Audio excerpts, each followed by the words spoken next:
उपमुख्यमंत्री अजित पवार बोलतात, आपण थेट जाऊया तिकडे.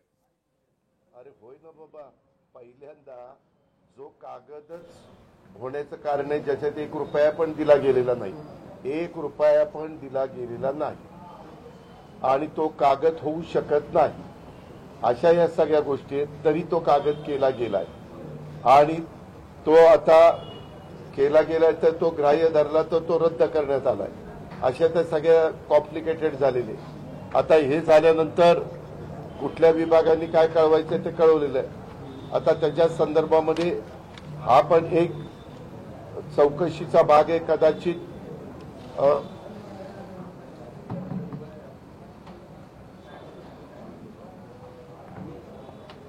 तहसीलदार पुणे शहर कोण सूर्यकांत येवले यांचे कामकाजाच्या अनियमिततेबाबत खडक पोलीस स्टेशन येथे दाखल FIR मध्ये नमूद बोपोडी येथील ऍग्रिकल्चर डेअरी जमिनीच्या बाबत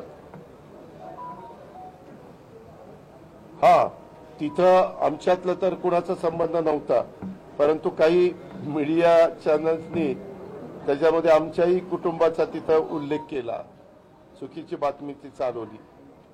माझे एवढीच मान्य आहे, परंतु त्यांनी इकडच्या ह्याचा इकडचा दाखला दिला. तसं बघितलं तर त्या व्यवहाराशी त्यांचा दुरान्वय देखील काडीचा नाकाचा पण संबंध नाहीये.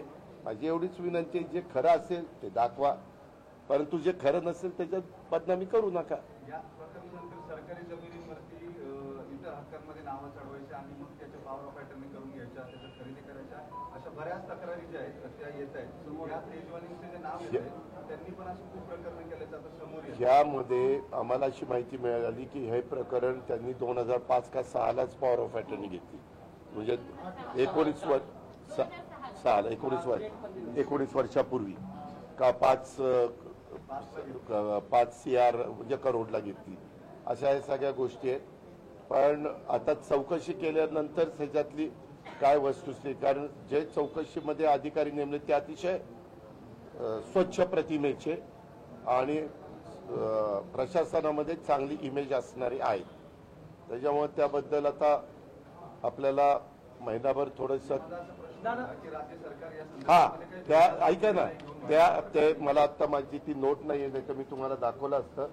राज्य सरकारनी पण त्यांनी काय काय चौकशी करावी अशा प्रकारच्या ह्याची पुनरावृत्ती परत होऊ नये म्हणून कुठल्या कुठल्या डिपार्टमेंटनी जी काळजी घ्यायची त्याच्याही बद्दल त्यांनी चौकशी करून अहवाल द्यायला सांगितलं. संपूर्ण राज्याला तुमच्या कामाची पद्धत माहिती आहे, मात्र जो मूळ बोगस दस्ता आहे त्या प्रकरणात कुठल्याही पद्धतीचा अजून गुन्हा दाखल झाला नाही.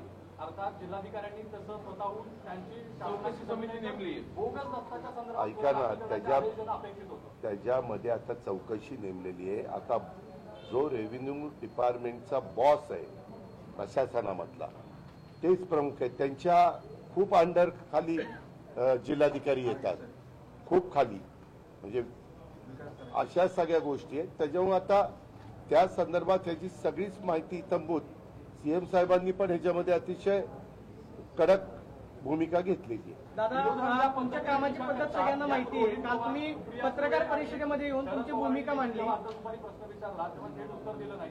सुप्रिया सुळेंनी पार्थ पवारांची बाजू घेतली. रोहित पवार यांनी खूप ट्विट करतात, त्यांनी या प्रकरणात एकही ट्विट इतक्या दिवसात केलं नाही. तर कुटुंब म्हणून एकूण तुम्ही सगळेजण एकत्र असल्याचं जे चित्र दिसतंय, तर तशी काही चर्चा झाली होती का? आणि माझी कुणाशी पण चर्चा झालेली नाही. मला तर पहिल्या दिवशी तर काहीच माहित नव्हतं. मी आपला नेहमीसारखा सकाळी 7ला तिथं जाऊन एक मिनिट टोमला बसायचो आणि दिवसभर माझं कसं असतं, एकदा मी त्या कामामध्ये मनावर घेतलं तर आज पण आपण सकाळी काही मित्र मला भेटले. मी म्हणलं की माझं सगळं संपल्यावर मी तुम्हाला भेटेल, कारण इथून जुन्नरचा माणूस 2 तास जायला लागतो, बोर, राजगड, जे वेगवेगळ्या भागातले. त्याच्याकरता तुम्हालाही वेळ लागला, कारण आज पण आता ते कडू पाटलांच्या घरातलं काहीतरी रिसेप्शन आहे, ते लग्न झालं. दादा, तुमच्यापैकी या केसमध्ये पार्थ पवार सगुदर्शनी दोषी आहेत की नाही? त्यामध्ये कागदपत्र सगळी न बघता, खरं काही आम्ही व्यवहार ज्यावेळेस करतो त्यावेळेस टॉपचे जे वकील असतात त्यांना ते सगळं तपासायला सांगतो, त्यांना ते सर्च करायला सांगतो आणि त्यांनी ते सर्च आणि तपासलं आणि त्यांनी सांगितलं की नाही बाबा ही जमीन तुम्ही घेऊ शकता, तर आपण पुढे पावलं टाकतो. असं सगळ्याच गोष्टी रे त्याच्यामध्ये कधी कधी नोटीस पण देतात की बाबा ही जमीन अशाशा या जमिनीच्या संदर्भामध्ये कुणाचं काही आक्षेप आहे, म्हणणं आहे वगैरे वगैरे असं केलं जातं.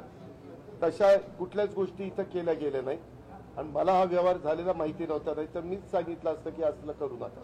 मात्र दादा, या सगळ्या प्रकरणामध्ये आज पवारसाहेब बोलताना असं म्हणाले की पारदादांवरती गुन्हा दाखल करावा अशी विरोधकांची मागणी आहे.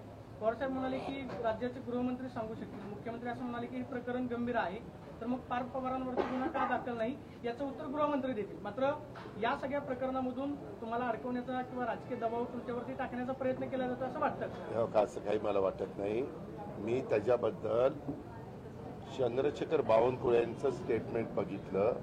त्यांनी असं सांगितलं की त्या व्यवहारात ज्यांनी कोणी ते रजिस्ट्रेशन केलं कागदपत्र न बघता, ज्यांनी तिथं रजिस्टर ऑफिसमध्ये जाऊन सह्या केल्या, त्याच्यामध्ये 3 लोक त्यांना मिळाली आणि मग त्या 3 लोकांच्यावर त्यांनी FIR केली. सह्या करणारा, दुसरे पण सह्या करणारा आणि तिसरा हे रजिस्ट्रेशन करणारा, असं ते झालंय. आणि त्याच्यामुळं ही गोष्ट स्वतः रेव्हेन्यू मिनिस्टरनी सांगितलेली मी ऐकली. त्याच्यावर ह्या तिघांच्यावर FIR दाखल झाला. कंपनीतले आकडे जे त्या आकड्यांमध्ये पार्थ पवार हे 99% आणि 1% दिग्विजय पाटील त्यांना ते अधिकार दिलेले होते व्यवहाराचे. मात्र त्यांच्यावरती 99% जे 99% मालक आहेत त्यांच्यावरती कुठलीही कारवाई झाली नाही आणि 1%चे मालक आहेत त्यांच्यावर कारवाई झाली. त्यामुळे पार्थ पवारांवरती कारवाई करावी अशी मागणी अंबादास दानवेंनी केली. हे का ज्यावेळेस चौकशी करतात, अंबादास दानवे हे विरोधी पक्ष नेते होते माजी, यांना निवडणुकीच्या काळामध्ये अशा कुठल्या बातम्या मिळाल्या की त्याला खतपाणी घालणं हे त्यांचं काम आहे. त्याच्यामुळे ते त्यांच्या पद्धतीनं म्हणणार.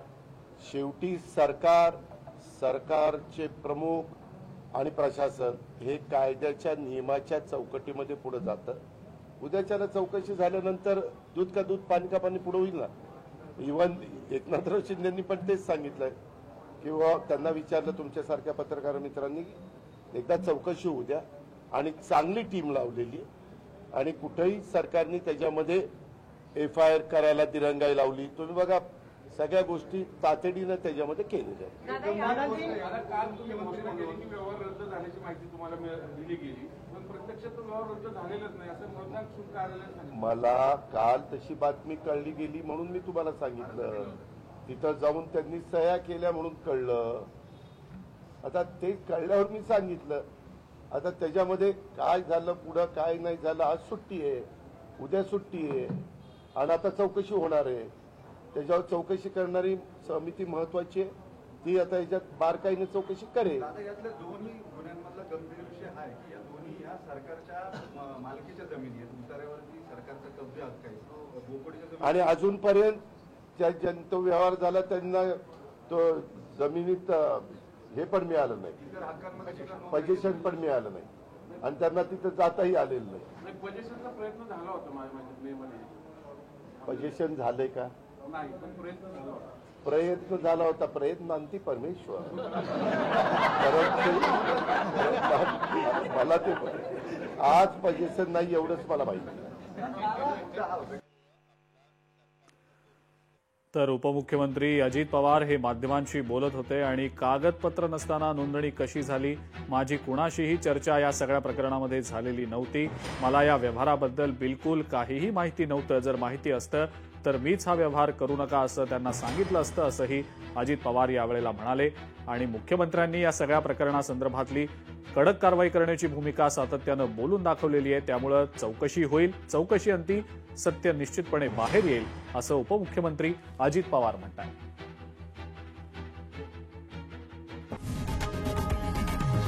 लोकशाही मराठी ऐका, पहा, जागरूक रहा.